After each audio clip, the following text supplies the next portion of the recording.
whole world went crazy for a year.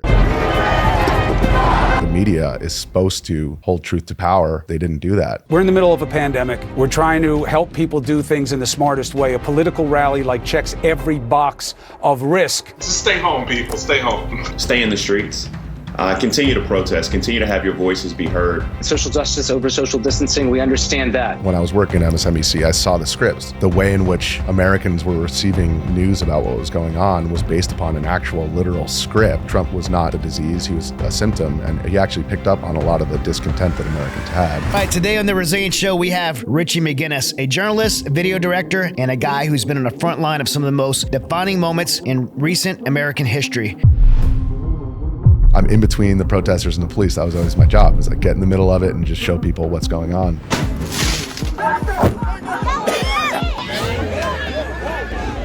That's our man, Richie. We wouldn't wear like press because I'd rather be at the mercy of the police than be at the mercy of a mob of people for filming the wrong thing.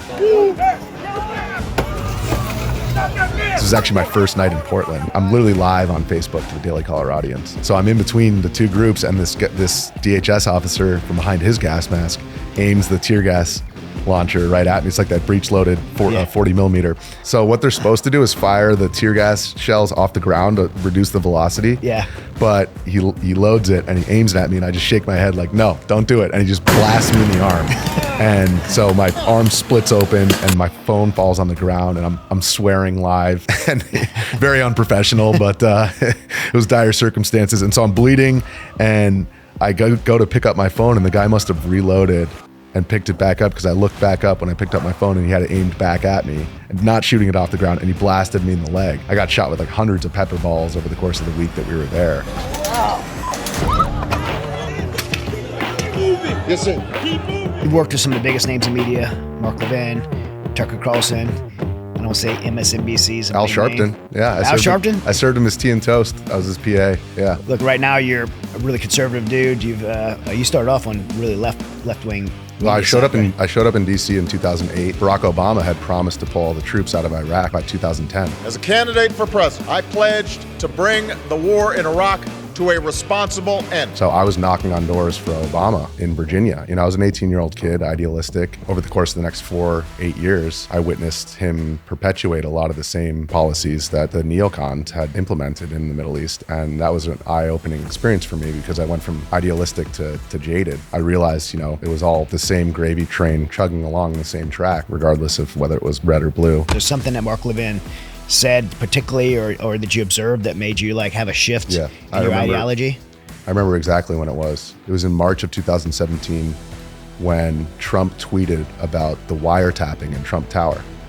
And everybody in the media was going nuts. Oh, there's not a wiretap. They don't even do that anymore. It's like, well, actually, what they were doing was far more invasive. They were tapping into the cell phones of people within the campaign. They're all pivoting, including the media. Levin uncovered basically the fact that these FISA warrants had been approved for this invasive surveillance of the Trump campaign and after Trump was elected. Which is it? Were there FISA warrants or not?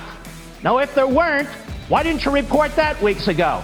If there are, some of us would like to see them. And that's when I realized how entrenched the unelected bureaucracies were in DC, and how big of a problem it was that the most powerful intelligence apparatus that's ever been constructed by mankind was basically running unchecked.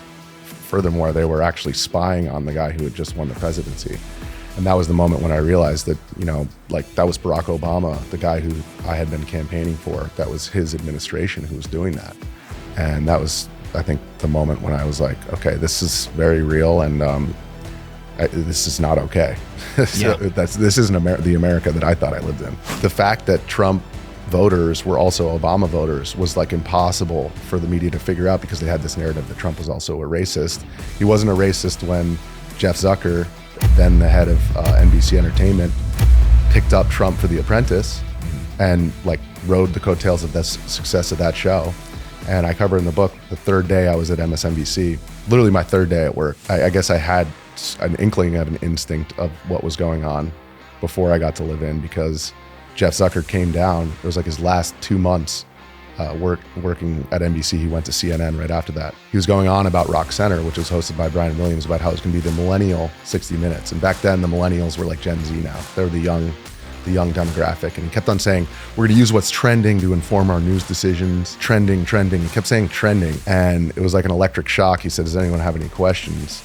And my hand shot up. I was literally training on the first desk where you're at the phone bank. You're like a glorified secretary. I was like, if you're going to use what's trending to inform your decisions, well, what's trending right now is like cats flying through the air and like Instagram is no longer forwarding photos to Twitter. Like, is that what you're going to use to inform the American public on what's going on? And he had like kind of whitewashed the answer and glossed over with a couple more buzzwords. Oh, well, we've long been a bastion of informing the public, and yes, we'll use that.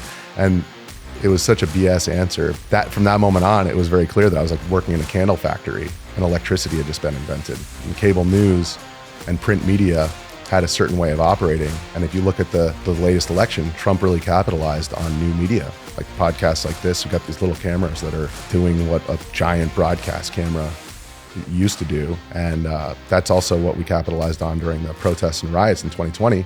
All the newscasters were sitting outside the protest zone saying, well, it's mostly peaceful. It's a party-like atmosphere.